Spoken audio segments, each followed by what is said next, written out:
because of the difficult decision by the Trump administration to end the Deferred Action for Childhood Arrivals program, or DACA program, Congress has just 6 months to pass a legislative fix for the nearly 800,000 dreamers in the United States today. Let me start by thanking many other colleagues who've already come to the floor to give a voice to our nation's dreamers. I am proud to stand with them and speak to this important issue today. Since 2012, the DACA policy has helped more than 750,000 dreamers work, study, and contribute to our society free of the fear of being forced to leave the only home they have ever known. Many of these young men and women are our classmates, coworkers, colleagues, folks who are just as American as any one of us, because that is what it means to be an American, whether you have been here a month, a year, a decade, or 7 generations. Those who are willing to serve, to contribute, to engage in our society, to pay taxes, to play by the rules, we welcome as Americans. These are people who were brought to our country as children, without authorization, but through no fault of their own. And in my view, they deserve the opportunity to demonstrate that they want to contribute to our community and our country, and to come forward and live their lives out of the shadows and as proud Americans. DACA provided these dreamers with that security, but the President's announcement to end the program has left them in a state of uncertainty and fear. I am eager and willing to work with my colleagues on both sides of the aisle to pass comprehensive immigration reform, but targeting this group of overwhelmingly hardworking and tax-paying dreamers is not the way to fix our broken immigration system. In my view, it is in some ways a capitulation to the harshest, most nativist, anti-immigrant forces in our country. Mr. President, I believe Americans are strengthened by welcoming immigrants and refugees into our country. I believe this as someone who understands that immigration has strengthened our economy. I believe this because I know America was founded largely as a nation of immigrants and thrives because of its diversity, not in spite of it. I believe this as well because of my faith, which calls on all of us to welcome the stranger and the foreigner. But these dreamers, frankly, aren't strangers at all. They are already our neighbors whose lives and freedom are now in jeopardy. We're talking about young men and women serving in our military, graduating near the top of their classes, working as doctors, teachers, engineers, and first responders. When we talk about dreamers, I think it's important to talk about specific people. So allow me to share with you the stories of 3 young dreamers in Delaware. First, we're talking about Stephanie Martinez-Gonzalez, a current sophomore at Delaware State University who's studying criminal justice and plans to join our law enforcement community as a police officer. She was brought to Winder, Georgia in 2003 when she was just 8 years old. She and her sisters today are all enrolled in college, and as Stephanie even earned a scholarship due to her high achievement in high school. When we talk about dreamers, we're talking about Roman Guajamara, a 30-year-old Delawarean who's been in the United States since 1994.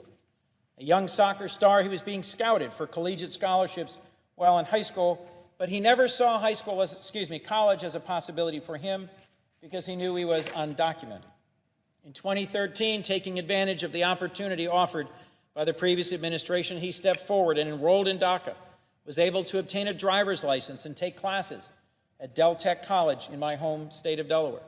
The DACA program, he says, gave him a whole new outlook on his future and allowed him to finally pursue his dreams in the country he knows as home.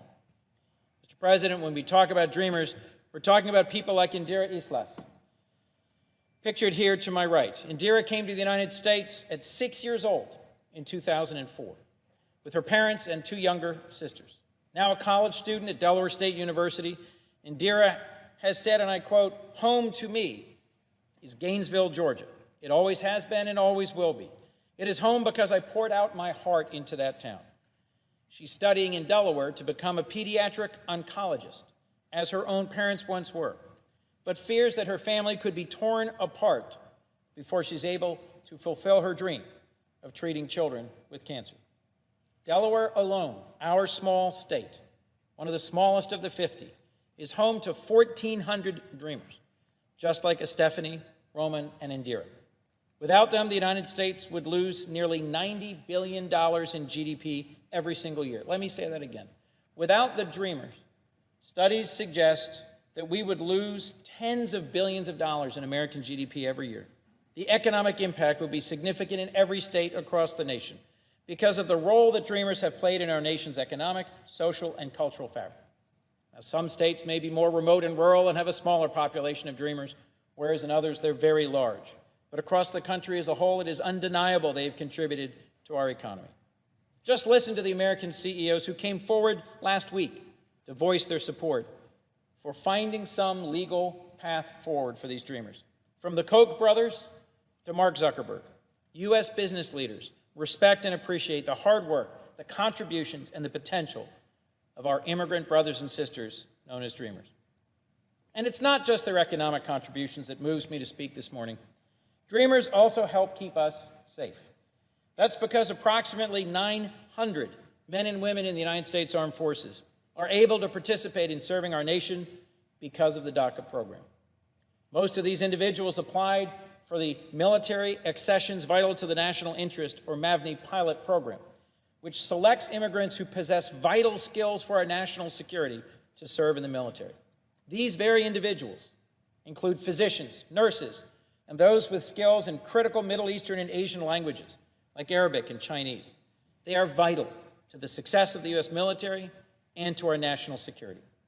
Should we have recruited them, trained them, supported them, deployed them, and now, because of an abrupt change in national policy, reject them and deport them? I think not. Mr. President, Dreamers, like Indira, are Americans. They grew up here, they've gone through a rigorous process to become a part of this program, and they want from this point forward to play by the rules and to succeed. I'm calling on my colleagues here in Congress to protect the lives of our Dreamers and pass the DREAM Act. I'm grateful to Senators Durbin and Graham for their bipartisan efforts to move this bill forward, and I'm proud to join them in supporting this effort. We know we can't count on the administration at this point to protect the 800,000 Dreamers who know no home but the United States. So, as is appropriate, the job falls to us, to Congress, to take this issue up, to act, and to legislate. We cannot let them down.